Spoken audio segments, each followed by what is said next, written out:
All right, so midway through the second week of fall camp, overall, these last 10, 12 days or so, how do you feel like you've made some strides? Yeah, I feel like I made some strides. Definitely, I definitely feel like I could be more physical. I think my strain got a lot better. That Coach Stampy's saying, like I said, getting lined up quick, chasing the ball, and things like that. But I feel like I put together a pretty good fall camp. But I definitely think I need to do a lot more.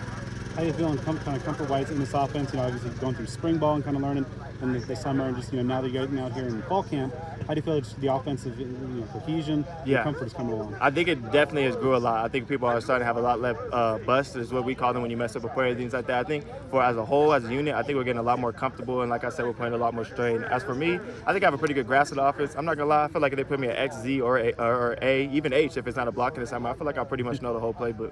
It seems like you and Melquan getting nice competition at the slot. What's that like? Just being teammates and supporting each other, but also kind of vying for that role. Yeah, no, it's definitely, I love it. I'm not gonna lie to you. I'm definitely a guy who strives off competition. So I love that me and him go back and forth to each other. And like you said, me and Melquan, we definitely close, and we got a lot closer over fall camp and things like that. So like you said, I get happy when he makes plays, and he gets happy when I make plays. So it's a good competition, but it's also a good relationship between us.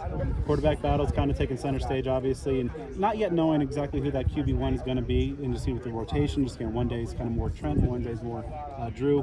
What's it like from a receiver's perspective, just not having that one guy as of yet to kind of lock in and build that rapport exclusively with? Yeah, really for a receiver, at least for me, I'm just happy to be out there. I really just want the ball, so whoever's throwing me the ball, I'm really happy. So it's really just lining up and doing my job, because at the end of the day, they're going to do their job, and as long as they do the things they need to do correct, and I do the things I need to do correct, everything's going to work out. It seems like every quarterback throws a unique ball, just kind of a little unique signature to each.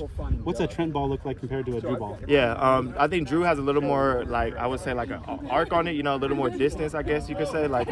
If Trent throw it, he more going to be like this. If Drew throw it, more going to be like that. That's the best way I can put it. I'm not going to lie to you.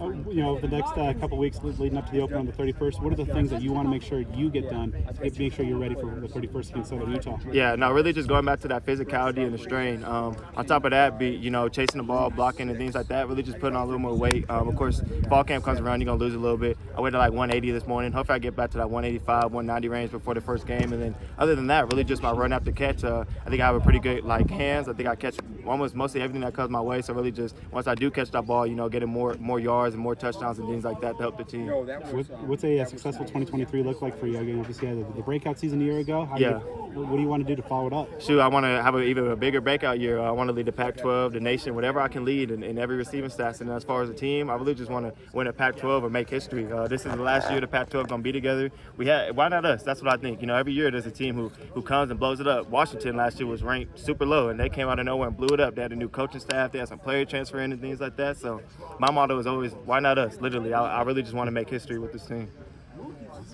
Sounds good. Appreciate you. It's nice talking to you, man. Yes, sir. Hey, Gio. So Brad talked about you and Melquan kind of sharing those reps. What are you doing to stay consistent? Yeah, really just availability. That's one big thing.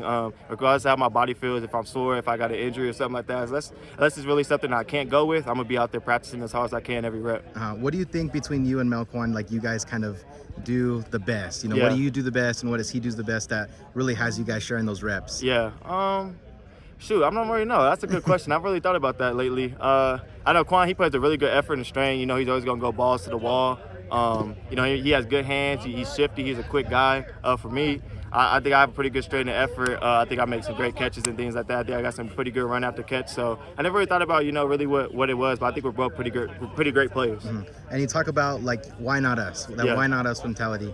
What do you think you guys are going to have to do in order to be the ones that win the Pac-12, the ones that may be surprising people? Yeah, we got to trust these coaches, with these new coaches coming in, with the new vision they have, the new workload we're doing and things like that. I think that's one big thing is trusting the coaches and also their philosophy. On top of that, just being uncomfortable. You're going to have to do a lot of things uncomfortable. If you're tired, you're still going to have to go. If you're hurt, you're still going to have to go. So I think really being comfortable and uncomfortable is a big thing that we're going to have to master, because the best teams could play in the gray area, because football, it's a lot played in the gray area. You only can coach so much, but when you're on the field, so much things change that you have to be able to be good in that gray area. So I think it's really just being comfortable and uncomfortable and listening to what the new coaches are preaching and whatnot. Now you talk about trust. Is Camp D going to help with that trust a bit? Oh, definitely. Like Brad was saying, or Brad Denny was saying, my fault. We only got 90 minutes on the phone, so regardless of what you want to do, you're not going to sit in that bed all day and be bored. So you got to bond and get to know people. So that definitely helps a lot in the trust way. Once you get to know somebody outside of football, to a different level on the field, it's a lot easier to trust them.